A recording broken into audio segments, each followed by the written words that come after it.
Hello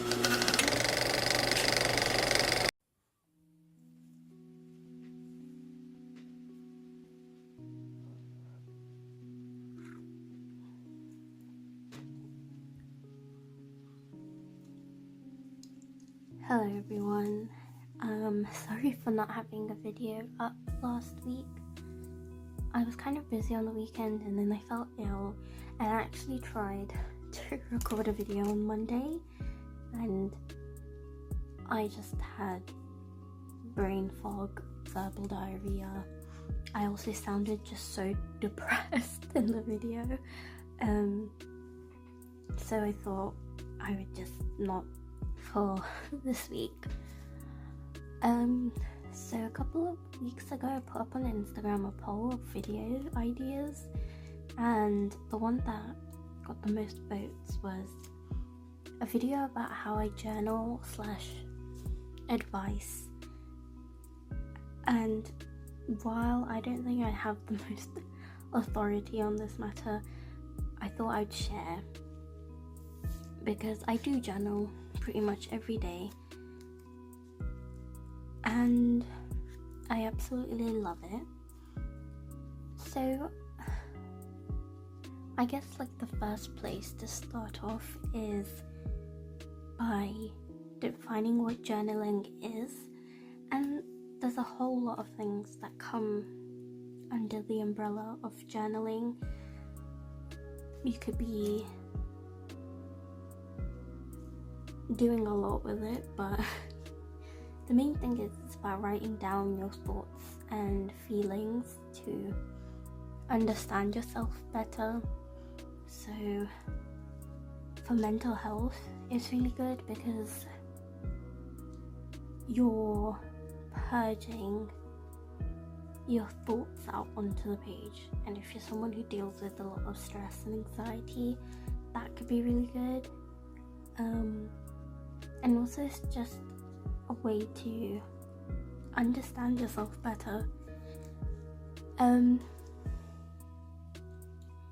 So I guess like the question would be to ask yourself why you want to journal and your intention with it, because it could lead to a different style of journaling. So for example, if you're someone who wants to journal because you want to remember your days, then a more like memory keeping style of journaling would be beneficial to you, which is like the traditional diary. That's kind of like what I do, which is I want to like remember what I did.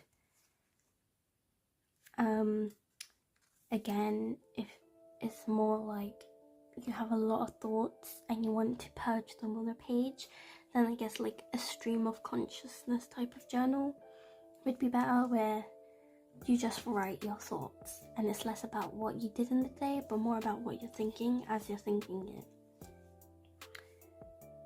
Or if you want a place where you can just understand yourself better, then you might benefit more from like a more like a journal prompt kind of journal where you ask a question and then that entry will be about you responding to that question. So there's like different types. Personally for me, the reason why I journal is because I'm a very nosy person and I want to read back my journals in 5-10 years time and peek into who I was then and how I thought. So my journaling is kind of a mix between memory keeping, where I write about the day, but also like stream of consciousness, where I just write things as I'm thinking. And I love writing. I love the physical act of writing on the paper, which is why I journal, because sometimes I just want to write and I'm like, what can I write? Well, when you're journaling, you can pretty much write anything. There are no rules. So that's also another reason I journal, which is purely so I have an excuse to write. So now that that's out the way, I want to talk briefly about my history with journaling and how I came to this. So back when I was 15, my auntie bought me this book from Paperchase, and I remember thinking, this is a stunning book, but I don't know what to use it for because it's so pretty and I don't want to just waste it. And I remember I used to watch a lot of this YouTuber called Overall Adventures.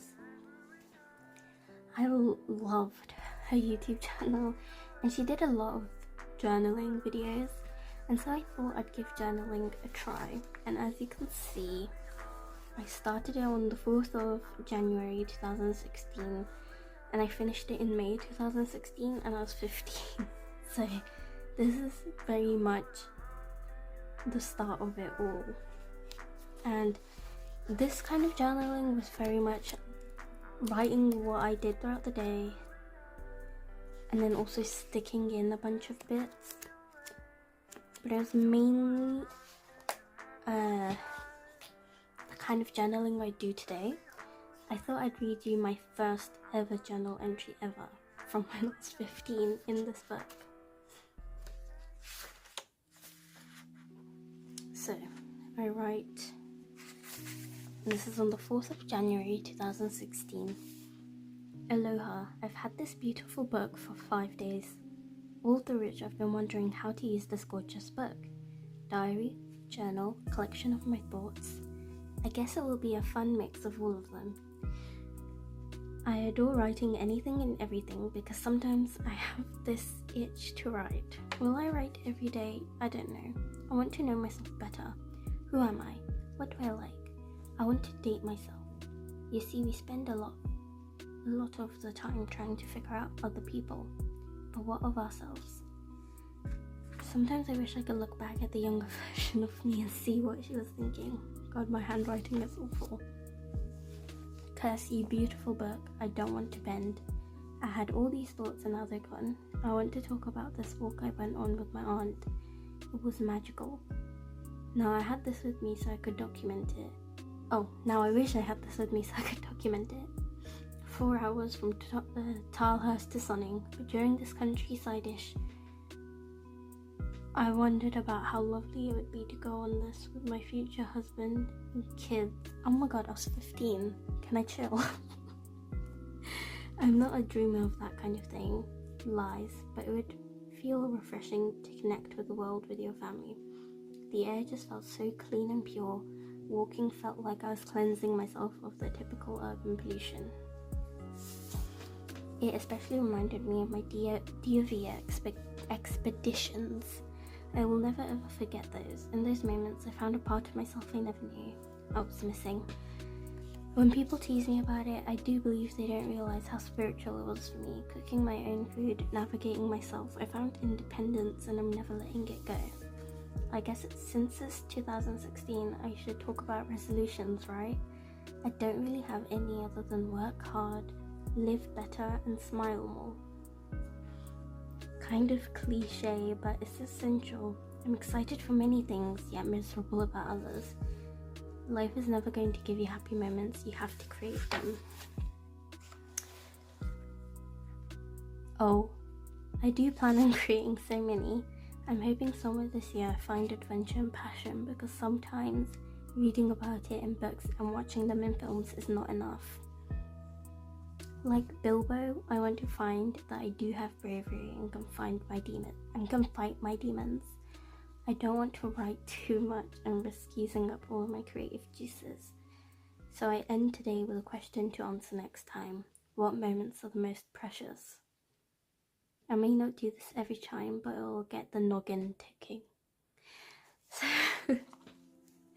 as you can see, I was very philosophical as a teenager, and I have always been a very nostalgic person, and clearly this is proof. And so I don't even think my journaling style has changed, because I kind of do the same thing. But I started off here just writing every day. And when I first started journaling, it was kind of hard to know what to write about. So I would use journaling prompts. I think my next one was this one. So this is just a book from Asda, and we started it on the 4th of September, and this is when I started sixth form. And then I have another journal from Paperchase, and I used to do a lot of like tipping in. This is also like Overall Adventures, used to stick a lot of things in, so I was very influenced by that, sticking a lot of things. And yeah, this is more like junk journaling kind of, and I have loads more of these books, but I used to journal all the time from the ages of 15 to 17, and then I kind of dropped off the ball a bit. And where I got back on it was when I was watching a Coffee Monsters Co video.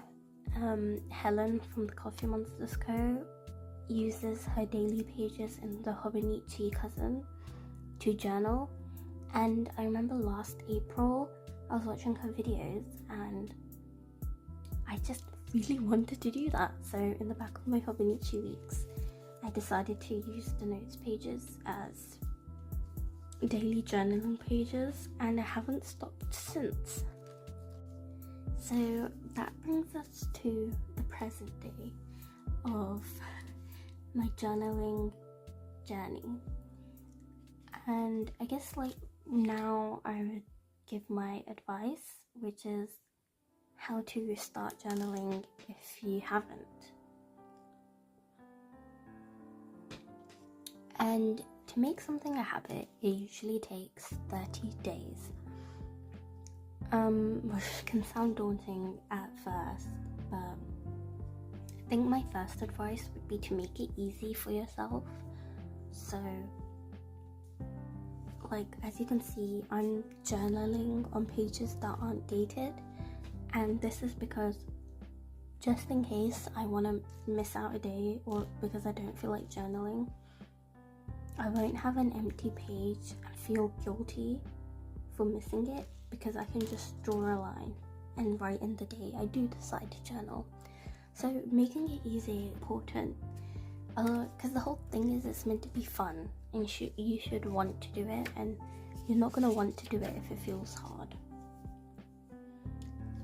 Another thing that really helps me is making an event out of journaling. So I love doing it in the evening, turning on my lamp,